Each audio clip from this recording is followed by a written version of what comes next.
Hello, and welcome back to the English Flow Talks podcast. I'm Emily. And I'm David.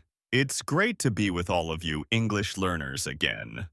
Today, David, we are talking one of the biggest challenges for every learner, bridging the gap between understanding English and actually speaking it fluently. Yes. Many of our listeners write to us saying, I know the words, I understand the movies, but when I open my mouth it feels slow and stuck. That's what we call the brain-mouth disconnect. Exactly.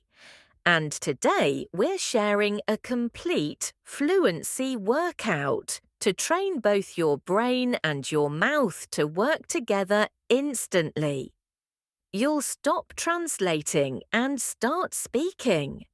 But first, if you love our tips, please like this episode, subscribe to our channel, and share it with a friend who is learning English. Your support keeps us going. Thank you. Let's get started. Let's start with your mouth. Think of speaking English as a sport. Your mouth muscles are used to your first language, so they need specialized training for English sounds. We call this the mouth gym. The first exercise is one of the best, shadowing. Shadowing is simple but powerful. It means you listen to a native speaker, like us on this podcast, and you repeat what they say immediately, almost at the same time, like an echo.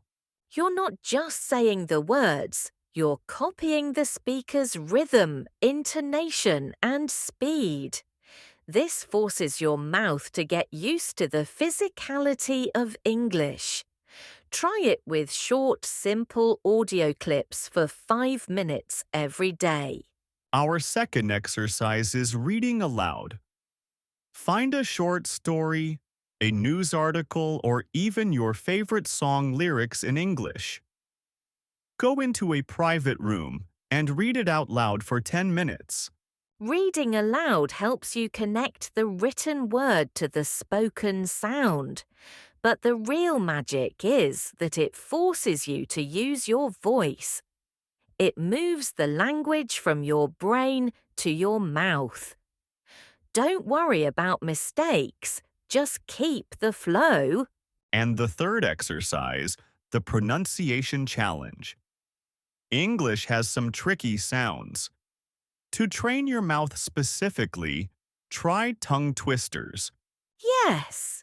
Let's try one together now, slowly first and then faster.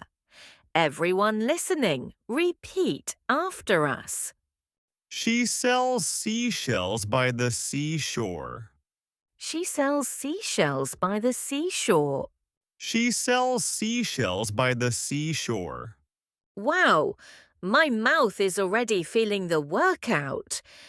Practicing these for a few minutes a day really trains those specific English muscles. Okay, David, now for the brain. How do we stop the translation process? We need to build a superhighway for your thoughts. The most important step is to start thinking in English. It sounds impossible, but it starts simple. Don't try to think about philosophy in English. Start with labeling simple objects and actions around you. That's right. Look at your phone. Think phone. You're drinking coffee. Think I'm drinking coffee. You see a cat? Think cute cat. Just label the world with the English words you already know. Every single time you skip the translation, you make the English path in your brain stronger. Eventually, your brain will stop needing to go through your first language at all. The next brain exercise is the 2-minute talk. Set a timer for 120 seconds.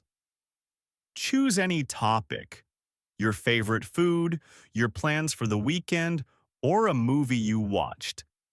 And talk about it out loud for 2 full minutes without stopping.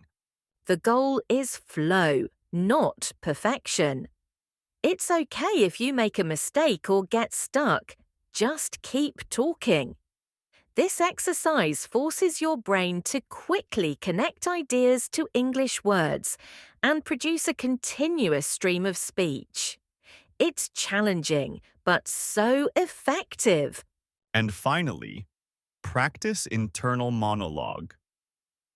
When you're walking alone or cleaning the house, tell yourself what you're doing in English. I am walking to the park. The sky is blue. I need to buy groceries later. This keeps your brain active in English all the time.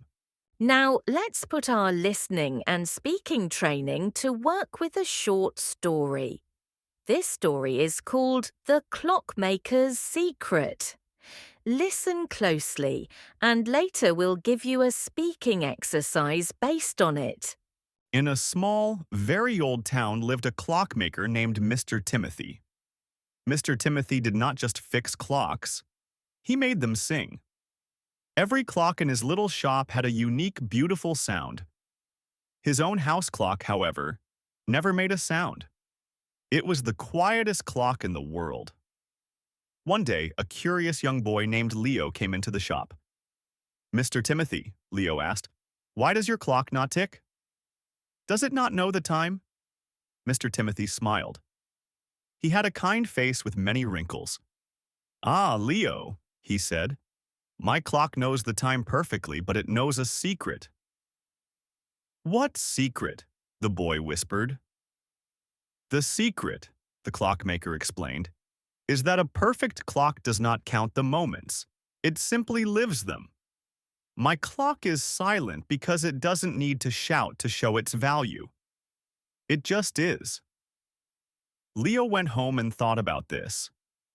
He realized his own mind was like a clock that shouted all the time, counting mistakes, counting fears, counting words he didn't know.